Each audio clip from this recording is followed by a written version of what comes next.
big matchup came right before the Super Bowl when President Obama entered the no-spin zone in an exclusive interview.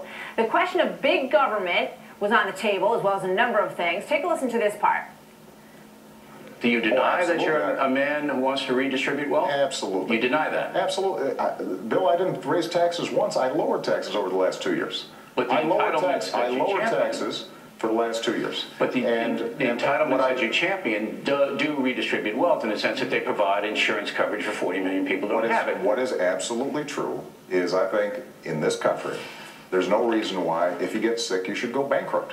Now, the notion that that's a radical principle, I don't think the majority of people would agree with you on. Then why do the majority of people in the polls not support Obamacare? Actually, I think it's pretty evenly... It's close. It's evenly divided, Bill. All right, that's a piece of it. We're going to show you more. Bill O'Reilly joins me now by phone. Good morning, Bill. Hey, Martha. Hey, so how did you think it went? You know, it's hard for me to assess that. I'm in the middle of the fray. It's a live deal, so we don't have the luxury of, like, taking it back to the studio and editing it and thinking about it. I got my questions in. I think, you know, I was suitably confrontational in a friendly way. You know, I don't like to read the blogs because I think a lot of those people are mentally ill who write on them. But I did sample some of them, and it was what I predicted on Friday in my newspaper column, which you can read on BillO'Reilly.com. Those who like Obama felt I was too intrusive and rude and this and that, and those who hate Obama felt I was too soft with him. I mean, you know, you have that crew on both sides, and they want blood, or they want you to be totally deferential. But I think the majority of people who are not ideologues, I think it was a fast-moving interview. I got a lot in 15 minutes. We have about 10 minutes more tonight that we did after that we'll show on the Factor tonight. You know, I did what I had to do. Yeah, you know, one of the things that I love about watching you interview anybody, and in particular President Obama from your first interview, is that you get, you jump right in there and you kind of get off rhythm so that it feels like a conversation. And I thought that was a great, part of the way things played out yesterday. I want to play the part about, why do so many people hate you? Let's replay that for the folks at home. Then I want to get your thoughts on that moment, Bill. Does it disturb you that so many people hate you? No, I mean, it's a serious question. You know, the truth is that the people, and I'm sure previous presidents would say the same thing, whether it was Bush or Clinton or Reagan or anybody. The people who dislike you don't know you. They hate you. Even the folks who hate you, they don't know you. That's true. What they hate is whatever funhouse mirror image of you that's out there. And they don't know you. And so you don't take it personally. No, you don't ever? No, because you know that if you Doesn't it annoy you sometimes? Look, I think that by the time you get here, you have to have had a pretty thick skin. Okay. If you didn't, then you probably wouldn't have gotten here. Bill, you know what? This president has been accused of having a very thin skin at times.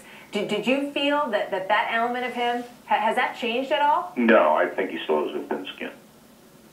What did you think of that? That's in my opinion now. I don't know the guy very well. I've been in his presence 4 or 5 times, but I think that he theoretically, says, I just shuck it off. But look, unlike President Bush, who I asked the same question to a few weeks ago, who really sincerely didn't care about what anybody thought of him, I think President Obama does. Let me ask you this. You have said on your show many times that you're having a hard time getting a handle on who this man is, who this President Obama is. Is that becoming any more clear? Did that become any more clear to you yesterday? A little bit. That's an excellent question, Martha, by the way. I'm reading Dreams of My Father now. I had, skimmed it before, but now I'm going back to read it in a closer way, the President's first book. I'm getting a little bit more of a handle on him. What I picked up yesterday was that he sincerely is a true believer. And that he believes that he stepped into the presidency, the country was on the brink of depression, and had he not spent all this money and instituted these big government policies, that the country, we'd all be in the breadline today. He absolutely 100% believes that. He doesn't see himself as a far-left guy. He sees himself as a pragmatic politician. Right. Now, I see him as a very liberal man, but he has a vision of himself that You're not going to blow him out of that vision. You're just not going to do it. What about the moment when he talked about, the toughest thing about being president? Let's play just a moment of that, and then I want to hear what you think about that. Okay. Worst part of this job. What's the worst, absolute worst part of being president of the United States? Worst part of the job is, first of all, I've got a jacket on Super Bowl Sunday. That's if I wasn't president, that would not be happening. If I have a tie, you don't have time. Biggest problem for me is being in the bubble. I mean, it's very hard to escape. You can't go to the corner. It's everybody watching every move you make. Every move you make, and over time, what happens is that you feel like that you're not able to just have a spontaneous conversation with folks. Did that answer surprise you, Bill? Yeah, I was getting a review from Andrea Chancharos on this earlier, and she raised a good point. A lot of presidents would say, sending troops into battle, talking to families, that's the toughest part of the job. Others, the bubble thing does come up with many presidents as well. Well, I mean, you can spin it that he's self-absorbed. I wouldn't do that. I asked him a personal question about the worst part of the job for him. And when he went into that, I sympathized with him a bit because I have the same thing. I can't have a casual conversation. I can't go out and do a whole bunch of stuff. Everybody, and when I walk into a room, is watching every move I make, and it's very, very intrusive psychologically and emotionally, and it makes your job and your life very difficult. I guess you could say, some people could say, he is a self-centered guy. I don't think I dispute that. But I didn't think his answer was callous. I don't think that would be fair.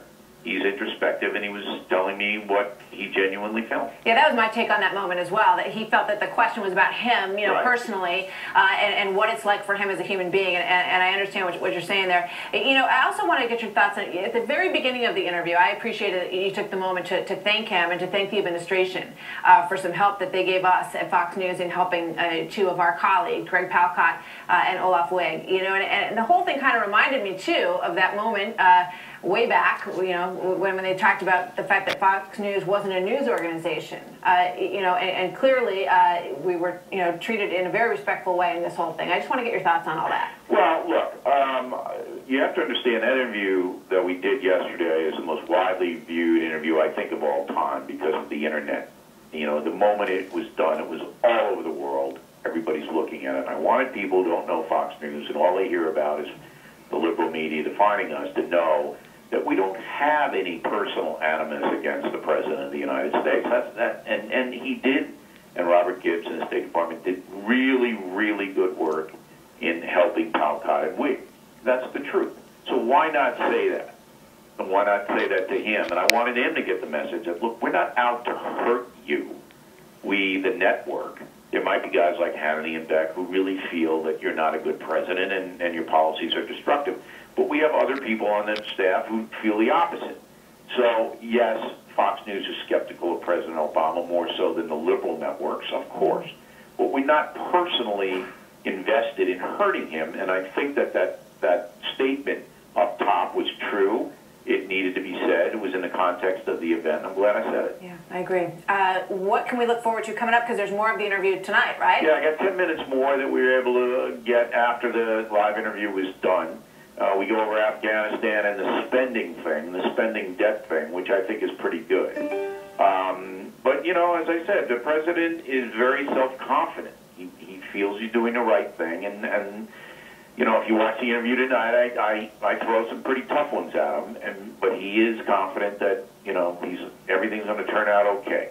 Do you think he's changed, Bill? All this talk about how the presidency, his leadership, his style of doing things has evolved over the past, 60 days, couple of months or so since the Tucson event. Did you feel that in this sit-down? Did he feel like a different president, a different man to you in any way? No. Yeah. He's always been supremely self-confident. I think that if he has a weak point, it is that he doesn't have enough dissent around him. I think that he looks at it from a doctrinaire point of view, that he has a lot of people around him telling him that's right, that's right, that's right, and it's not always right. And, when he says, well, Afghanistan's going to work out, I'm not convinced it's going to work out. And I think he's got to come in with a little bit more skepticism about his own policies. Because if you don't, you can get blindsided pretty fast, which is what happened on the health care deal. You know, I think the Supreme Court's going to rule against him. Yeah. I think that whole thing's going to go down the drain. He'd like to leave it behind, but as you pointed out, it's probably going to be tough to do in the heat of this campaign season. Bill, thank you so much. It's good to have you with us this morning. Okay, Great Martha, interview. thanks again. We look forward to tonight as well. Thanks, Bill. Bye.